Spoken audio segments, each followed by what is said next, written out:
Over a progressive period of time, person loses their memory, or their memory worsens, their reasoning worsens, and their judgment worsens.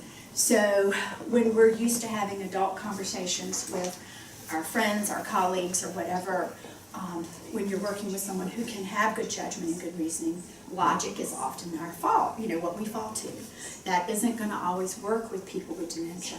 So what we want to use are tools that just help get our message across, helps us understand their message, but also works on a different level. So today we're going to talk about communication on the verbal, what we actually say, the environment, how we just actually interact in our environment with people, how that can make a difference, as well as the emotions. And that incorporates like the body language and your tone and such. So anyway, and I have notes because I could talk all day long, so it helps me kind of stay on target here.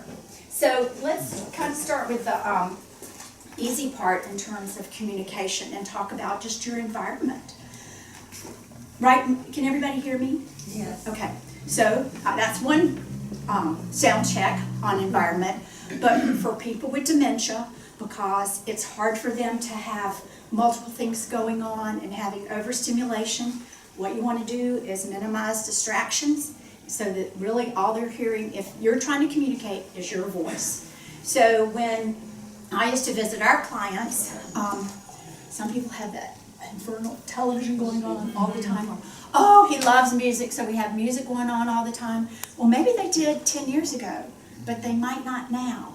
So what I say, and this is true, but I would probably say it anyway, if I'm coming to visit Mark, is I would say, I have trouble hearing with background noise. Do you mind if I turn off the television? And I go over and make them get the remote and turn it off. That is one thing that's non-negotiable with me, because that background noise or something going on in the other room is going to distract. Like even walking and talking, if you notice, you might walk along somebody with dementia and you ask them a question, have they ever just stopped to answer you? Because I can't do the two things at one time.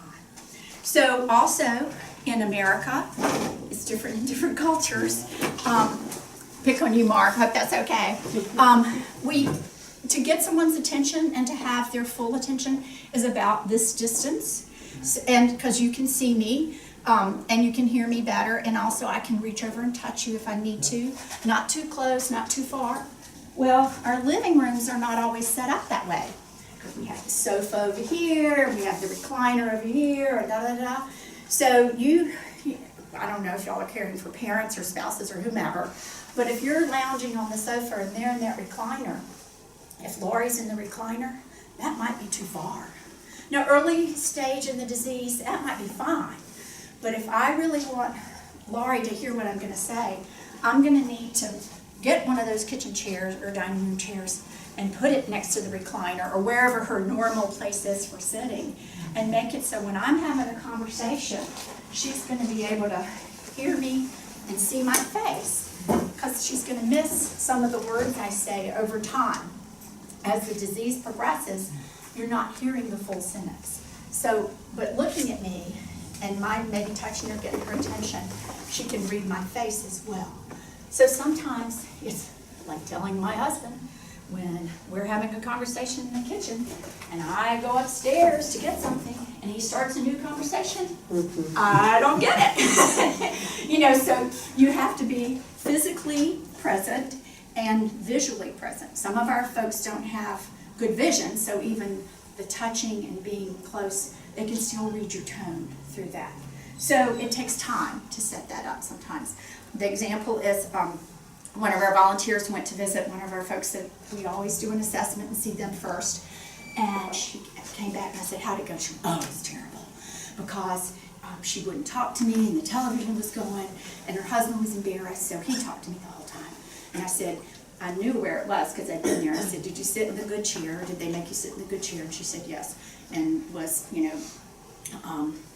Frida in the recliner? She said yes. I said, next time go and say, do you mind if I take this dining room chair and put it here? She put it next to Frida. And then the next visit she called, she says, for 2 hours we talked. Because we sat there and we looked at Better Homes and Gardens and talked about gardening and flowers. But she could hear me, and we turned the television off. So a lot of that is just environment of getting through to who you want to hear you talk.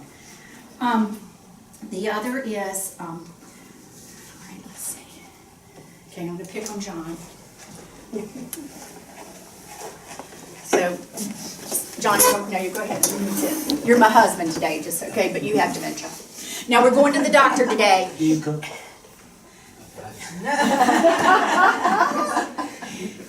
Yes, but actually, what I should probably do is go a little with that conversation, but I'm thinking, we're going to the doctor. But today, when we go to the doctor, last time you didn't let him do your blood pressure because you said it hurt and you didn't like it, and you were very rude to the nurse. So I don't want you to do that this time. They just have to do it. You just got to get over it. So we're going to get our sweater and go to the doctor, and but I'm going to go to the bathroom first. Okay, do not try that at home. What did I do wrong? Everything. Right, what? Tone. A lot of information. Too much information. What I'm else? not gonna remember Any of that. Right, And you weren't on this level, you're above. Yeah. because I wanted to show you my power, didn't I? That I have control over you.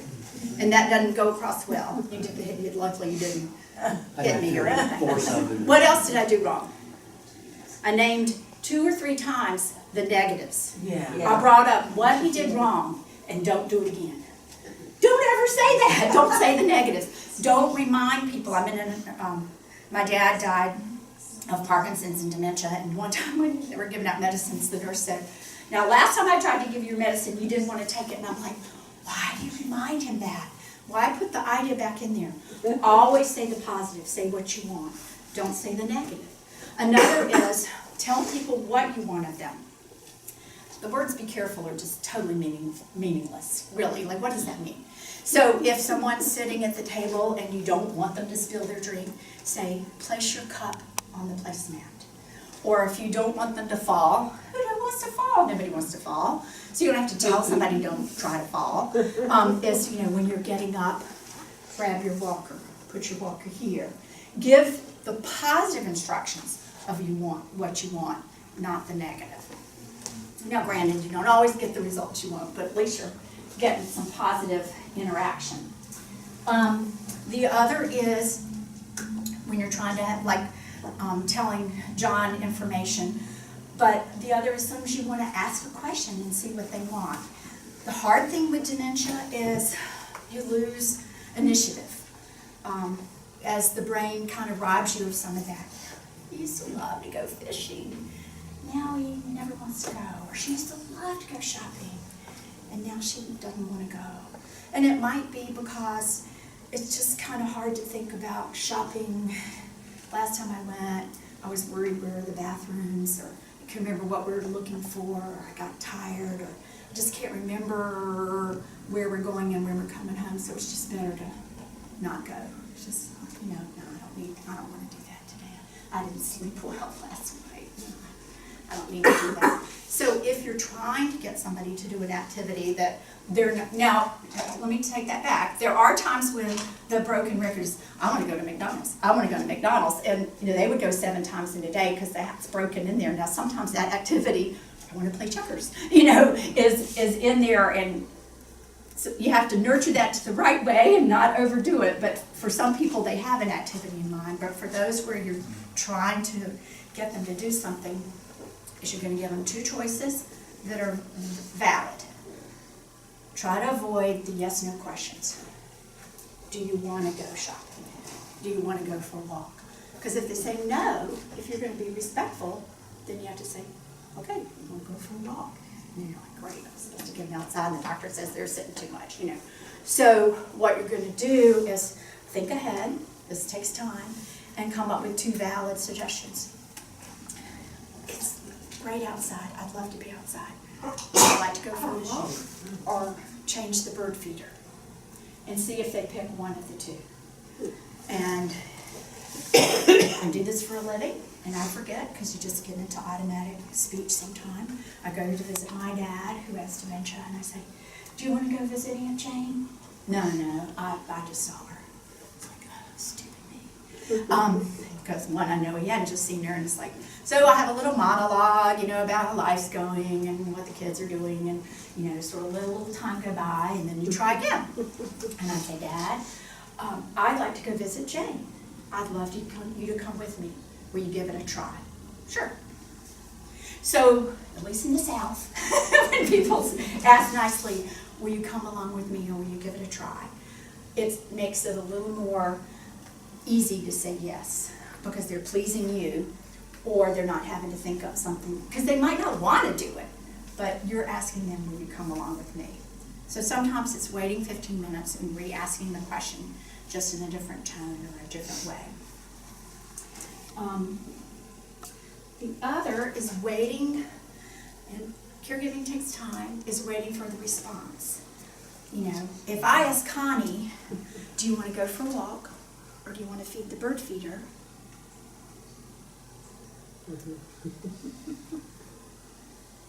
Normally she would have given me an answer by now.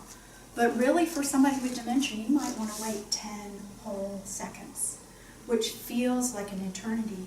Because normally what we do is say, do you want to go for a walk, or go feed feed in the bird feeder? Oh, Mom doesn't know. All right, let's just go do that. And we make those decisions for them without giving people a chance to think. Or sometimes it might just be waiting that 10 seconds and asking one more time, but not in a, well, which do you want to do, Mom? Just saying it in that neutral tone and asking one more time. And maybe they don't have a preference, but they have so few decisions that they can make in this stage of the disease or in their life. We want to give them as much choice as possible. The other is, as language is leaving and they have less chance to understand, I can't visualize bird feed, whatever, whatever. We're not going to an aviary, whatever. Just some of that is, we want to use another method. So, went to visit Esther for an assessment. Esther was 90. She had a stroke. She was half blind, half deaf, and the neighbors complained that they didn't think it was safe for her to live alone anymore because she was still driving her John Deere tractor to mow her lawn. Mm-hmm. So she moved in with her daughter. Some of that farm stock is strong, Mm-hmm. Well, anyway, so Esther is hard of hearing. Only in the South. And her daughter was taking care of her, and so she went over and said, Mom, do you want banana pudding or chocolate pudding? And then she waited. Mom didn't answer, so she said, well, I'll get some banana pudding. Went to the refrigerator, came back with the pudding, and then Mom said, chocolate. But what helped her come to a decision, or be able to visual aid? So whenever possible, when someone is at the stage of, you see them hesitating more and more, is you might need the visual aid. Dad, do you want to wear the brown jacket or the blue raincoat? Giving and showing people choices. Do you want to eat, or do you want to have the lemonade, or do you want to have the tea or something, where it helps them visualize what you are trying to get across.